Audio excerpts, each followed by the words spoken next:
Hello friend, Bihar PSC centre में आपका स्वागत है।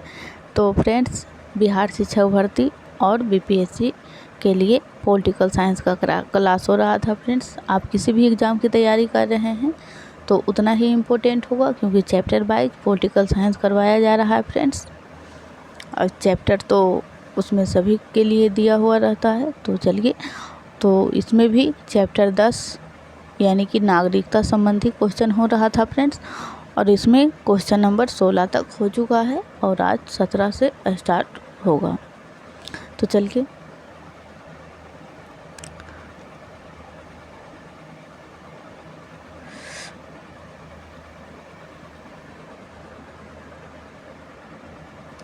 क्वेश्चन नंबर 17,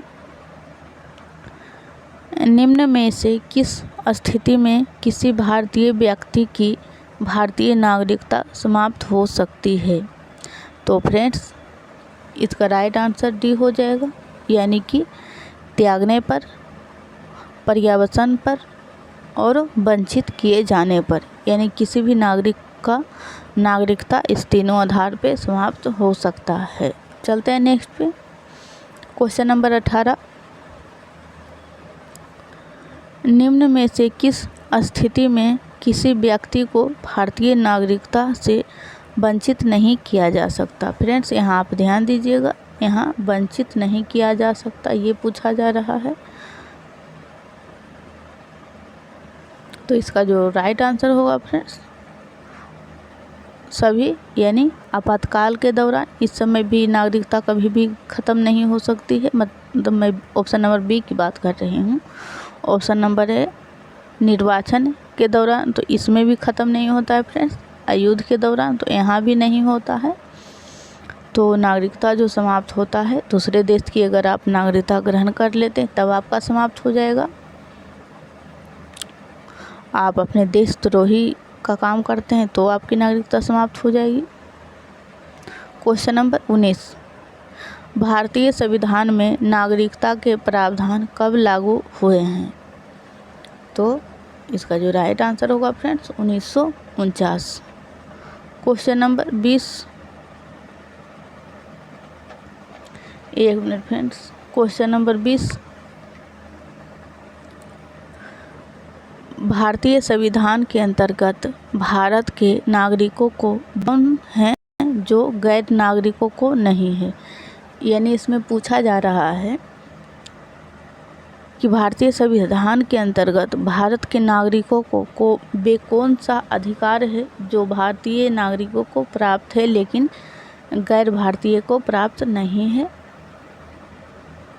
तो इसका जो राइट आंसर होगा फ्रेंड्स, डी हो जाएगा, यानी कि ऑप्शन ए को देखते हैं पहले। कुछ सार्वजनिक पदों की पात्रता, ये सिर्फ भारतीय नागरिकों के लिए है।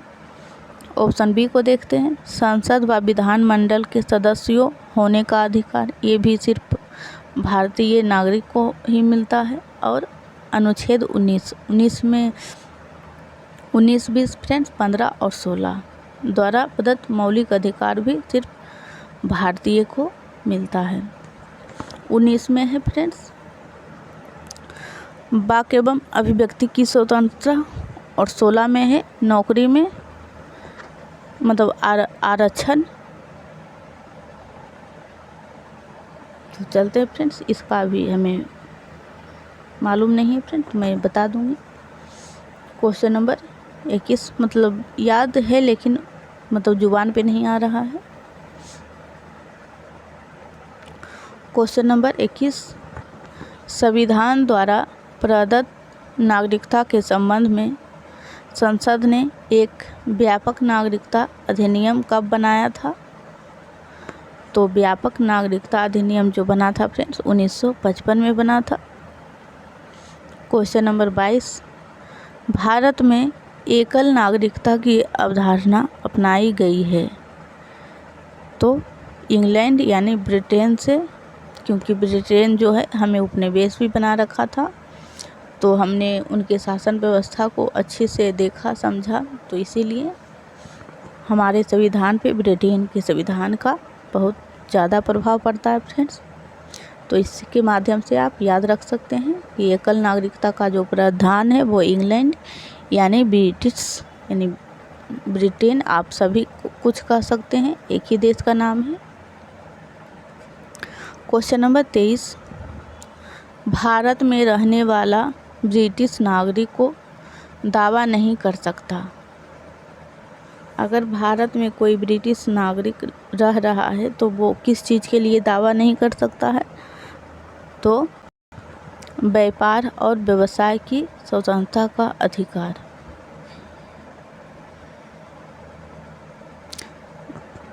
चलते हैं नेक्स्ट पे फ्रेंड्स। IAS 1999 में क्वेश्चन पूछा हुआ है। क्वेश्चन नंबर 24, किस देश में दोहरी नागरिकता का सिद्धांत स्वीकार किया गया है? तो संयुक्त राज्य अमेरिका में, हमने पहले ही बताया था फ्रेंड्स जब ये चैप्टर स्टार्ट हुआ था। तो संयुक्त राज्य अमेरिका में 2 नागरिकता वहाँ पे दिया जाता है। वहाँ के नागरिकों को एक केंद्रीय स्तर पे और एक राज्य स्तर पे। चलते हैं नेक्स्ट पे क्वेश्चन नंबर 25, नागरिकता निम्नलिखित में से किन विधियों द्वारा प्राप्त की जा सकती है? मतलब इसमें दिया हुआ है 4 ऑप्शन, जन्म के द्वारा, आनुवांशिकता के द्वारा, पंजीयन के द्वारा, अनुरोध के द्वारा। तो फ्रेंड्स जन्म के द्वारा तो तुरंत मिल जाता है, और आनुवांशिकता भी वही हुआ तो इसके भी द्वारा भी, और पंजीयन के द्वारा, अनुरोध से आप प्राप्त नहीं कर सकते। तो इसका राइट आंसर बी हो जाएगा।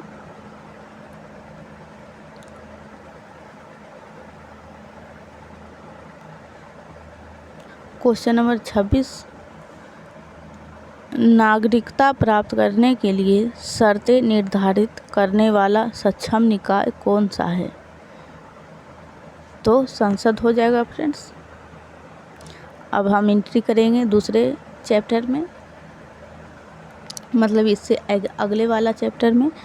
तो फ्रेंड्स अगर आपने अभी तक वीडियो को लाइक नहीं किया है तो प्लीज़ लाइक कर दें और चैनल को सब्सक्राइब कर लें।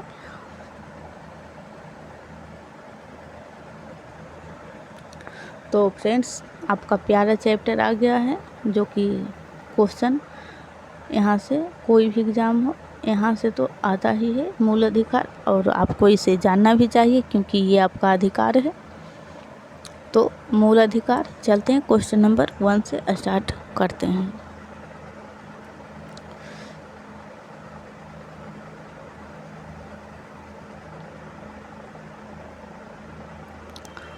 क्वेश्चन नंबर 1, मौलिक अधिकार संविधान के किस भाग में वर्णित है?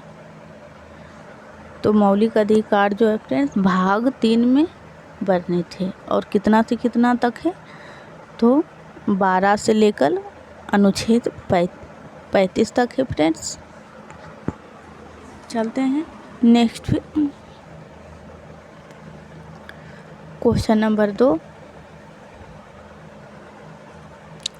भारत के संविधान का भाग 3 संबंध है। तो भाग 3 में जो है वो मूल अधिकार है फ्रेंड्स, तो मूल अधिकार से संबंधित है। चलते हैं नेक्स्ट पे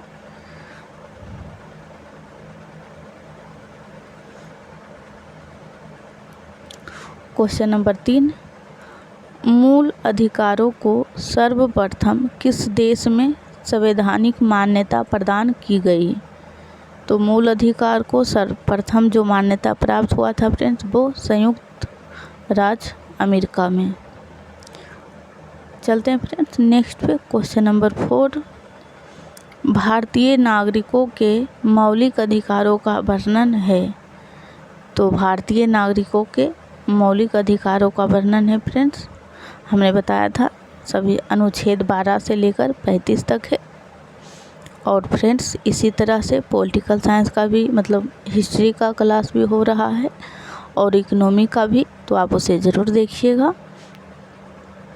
और बिहार शिक्षक भर्ती और BPSC के लिए फ्रेंड्स बिहार स्पेशल कंप्लीट हो चुका है, तो आप उसे ज़रूर देखिएगा।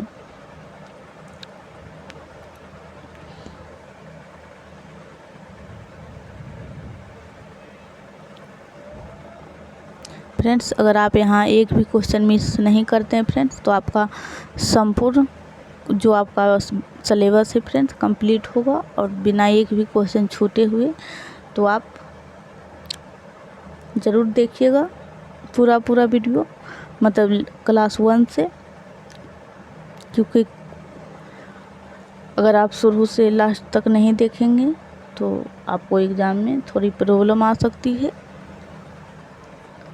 और आप पूरा पढ़े रहेंगे, पूरा सिलेबस कंप्लीट करके रहेंगे तो क्वेश्चन कहीं से भी बनेगा फ्रेंड्स, आप एलिमिनेशन के द्वारा भी बना सकते हैं। तो चलिए क्वेश्चन नंबर 5, डॉक्टर